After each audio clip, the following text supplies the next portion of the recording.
Did you know which is the largest cell in a human body? Yes, it's an egg or we call it ovum. आपको पता है जब किसी female का जन्म होता है उसके पास उस समय 1 से 2 मिलियन एग्स होते हैं उसके ओवरीज में. But by the time she hits the puberty ये नंबर गिर के सिर्फ और सिर्फ 3 से 4 लाख रह जाता है. और सबसे इंटरेस्टिंग बात यह है कि through out her entire reproductive life सिर्फ और सिर्फ 400 से 500 एग्स वो रिलीज कर पाती है ना मजेदार. सो हेलो एवरीवन, नमस्कार, सत श्री अकाल, वड़क्कम, आदाब. कैसे हैं आप सब? I hope you all are doing well and fit and fine. Today we are diving into the fascinating and amazing world of the female reproductive system, and it's not just about babies. It's an intricate network that plays a crucial role in the human biology. From hormones to anatomy, बहुत कुछ है जो आसानी से समझ में नहीं आता, बट आज हम इतनी आसानी से सीखेंगे कि आप मरते दम तक नहीं भूलोगे. सबसे पहले बात करते हैं कुछ कॉमन मिसकंसेप्शंस की. बहुत से लोगों को लगता है कि कि फीमेल रिप्रोडक्टिव सिस्टम एकदम स्ट्रेट फॉरवर्ड है. It just revolve around having the babies and all, but there is so much more beneath the surface. आपको पता है बहुत लोगों को बहुत ही कम नॉलेज है कि actually how the female reproductive system works. For instance, did you know that reproductive system is influenced by a lot of hormones and that it go through a various phases of every month. Sadly, this lack of understanding can lead to the misconception about the menstrual health, fertility, and even the menopause. So it is very essential to clear up all the misunderstanding because they can affect how the women perceive their bodies and health. Alright, without taking much of your time, let's break down the anatomy of the female reproductive system. And it all starts with the ovaries. The female reproductive system has 2 ovaries and they contain underdeveloped or we can say unmatured eggs which are present from the birth. As I already told you कि जब जन्म होता है तो लगभग 1 से 2 million of उनके पास अंडरडेवलप्ड eggs होते हैं, ठीक है. एंड ओवरीज के एक और बड़ा इंपॉर्टेंट काम है ये क्या बच्चों, आपको हार्मोन्स क्रिएट करती है ना. ये सेक्सुअल हार्मोन क्रिएट करती है विच जो मेंस्ट्रुअल साइकिल को रेगुलेट करती है. इसके अलावा जो सेकेंडरी सेक्सुअल कैरेक्टर्स हैं फीमेल्स में उनको भी ये रेगुलेट करती है, ठीक है. और आपको पता है one of the ovaries releases a mature egg every month as a part of a menstrual cycle. So the ovaries are like the tiny factories for producing the eggs as well as the hormones. Now the next important part is the fallopian tube.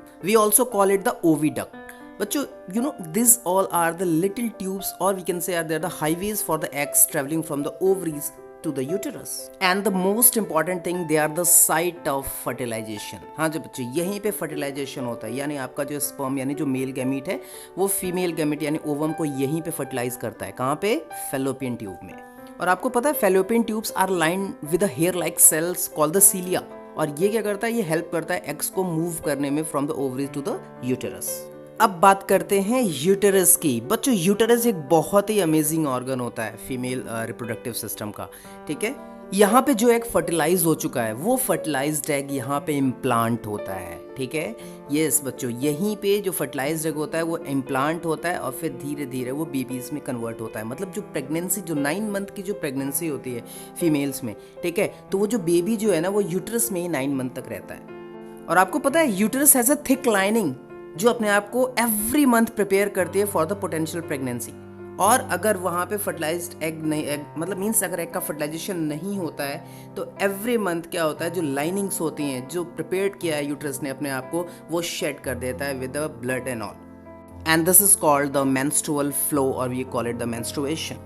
Next जो organ है उसको cervix बोलते हैं बच्चों. Cervix से basically it is a ring of muscles which helps to keep the babies in the uterus during the pregnancy. And this cervix dilates to open during the labour pain और जब child का birth होता है तब. और अब बात करते हैं सबसे लास्ट पार्ट की जिसको हम लोग बोलते हैं वेजाइना, ठीक है, which also serves as a birth canal. Yes बच्चों, इसको बर्थ कैनाल भी बोलते हैं, ठीक है. And it also is the passageway we can say for the menstrual flow. So vagina basically is a muscular tube होती है which connects the cervix to the outside of the body. Okay, and this is the place where the penis enters during the sexual intercourse and where the baby exits the body during the childbirth. So vagina is also where the menstrual flow जो होता है वो यहाँ से body को leave कर जाता है. And yes, the vagina has the 2 openings. The upper opening is for passing the urine and the lower one is for childbirth or we can say for the sexual intercourse. Okay now अब हम बात करते हैं थोड़ा सा menstrual cycle और थोड़े से हार्मोन्स के बारे में। आपको पता है जो मेंस्ट्रुअल साइकिल होती है, जैसे मैंने क्या बताया कि एवरी टाइम जो यूट्रस होता है एवरी मंथ अपने आप को प्रिपेयर करता है कि अगर एग फर्टिलाइज हो गया तो वो यहाँ पे आकर के इम्प्लांट होगा, और इसके लिए अपनी वॉल्स को वो थिक करता है, ठीक है, और वहाँ पे ब्लड वेसल्स वगैरह सब कुछ होता है। बट अगर फर्टिलाइजेशन नहीं होता है तो यूट्रस क्या करता है, जो ब्लड वेसल्स की लाइनिंग है अपनी वॉल्स और म्यूकस वगैरह के साथ, ये सब कुछ क्या करता है, शेड कर देता है, और इसी को हम क्या बोलते हैं, मेंस्ट्रुअल फ्लो बोलते हैं। द साइकिल एवरी मंथ होती है and that's why this is called menstrual cycle. और इस मेंस्ट्रुअल साइकिल को कौन कंट्रोल या कोऑर्डिनेट करता है, हार्मोन्स जो होते हैं, ठीक है। तो इसमें बेसिकली 4 फेजेस होते हैं पूरे मंथ में।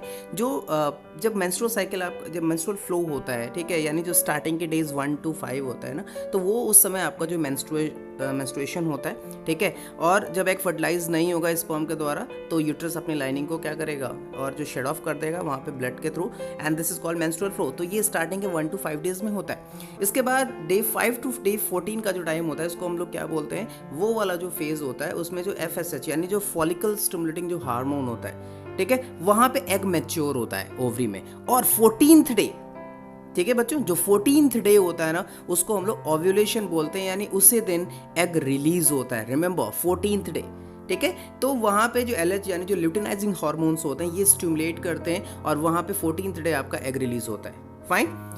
इसके बाद तो उसके बाद जो 14 से 28 डेज का जो टाइम होता है, उसमें जो प्रोजेस्टेरॉन होता है, ये क्या करता है, ये मेंटेन करता है लाइनिंग ऑफ द यूट्रस।